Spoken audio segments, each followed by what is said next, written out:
सृष्टि सृष्टुराद्य वहति विधिहुतं याः वर्या च भूत्री द्वे कालं विधत्तः श्रुतिविषयगुणा या स्थिता व्याप्य विश्वं या माहुः सर्वबीजप्रकृतिरिति यया प्राणिनः प्राणवन्तः प्रत्यक्षाभिः प्रपन्नस्तनुभिरवतु वस्ताभिरिष्टाभिरीशः।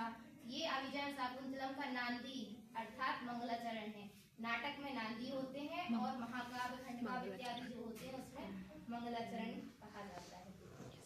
इसमें भगवान शिव को नमस्कार किया गया है, उनकी जो अष्टमूर्ति है उसका विवेचन किया गया है। फिर हम चलते हैं, धीरे धीरे आएंगे सभी, धीरे धीरे सारे क्वेश्चन जो प्रश्न बनते हैं उसका भी समाधान हम बताएंगे। तो सबसे पहले महाकवि कालिदास के बारे में जान लेते हैं। महाकवि कालिदास की जो कब के हैं उनका जो समय है वो बताने के लिए अलग अलग मत प्राप्त होते हैं। कोई कहता है प्रथम शताब्दी, कोई ग्रंथों के अनुसार कहता है चतुर्थ शताब्दी। प्रथम शताब्दी का जो मत है उसमें बताते हैं कि उज्जैनी के राजा विक्रमादित्य हुए थे, उनके समकालीन कालिदास रहे, तो प्रथम शताब्दी माना गया।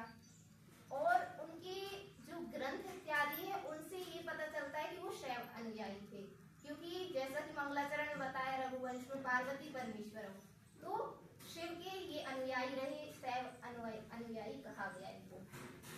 और फिर कहते हैं एक वहां से विक्रम संवत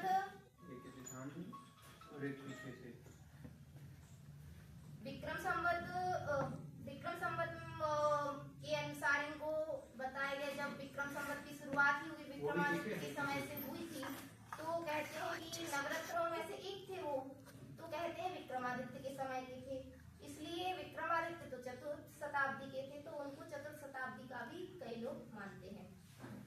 एक ये बात आती है कि जो कालिदास की मुख्य तो 7 रचनाएं हैं, लेकिन एक अन्य रचनाओं में जो कि ज्यादा प्रसिद्धि नहीं प्राप्त कर चुकी हैं, उनमें एक रचना है ज्योतिर्विदाभरण।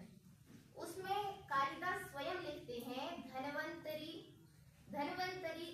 छपड़क अमर सिंह शंकु वेताल भट्ट घटकर पर कालिदासः ख्यातो विराह मिहिरो नृपते सभायाम रत्नानि वै वररुचिर नव विक्रमस्य। मतलब जो 9 रत्न थे उनके नाम बता दिए गए, जिनमें से कालिदास का भी एक नाम यहाँ पर उल्लेखित है।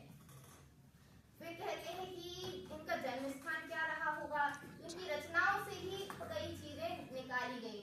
तो इन्होंने मेघदूतम, ऋतुसंहार इत्यादि में उज्जैन के स्थानों का वर्णन अधिकतर किया है और बहुत ही बारीकी से प्रकृति वर्णन किया है, तो यहाँ से उनको उज्जैनी का माना जाता है। फिर कहते हैं इनकी जो रीति किस प्रकार रही, तो कहते हैं वैदर्भी रीति, और इनका जो गुण रहा वो प्रसाद गुण पर इनकी रचनाएं रही। तो ये छंद क्या रहा, जैसे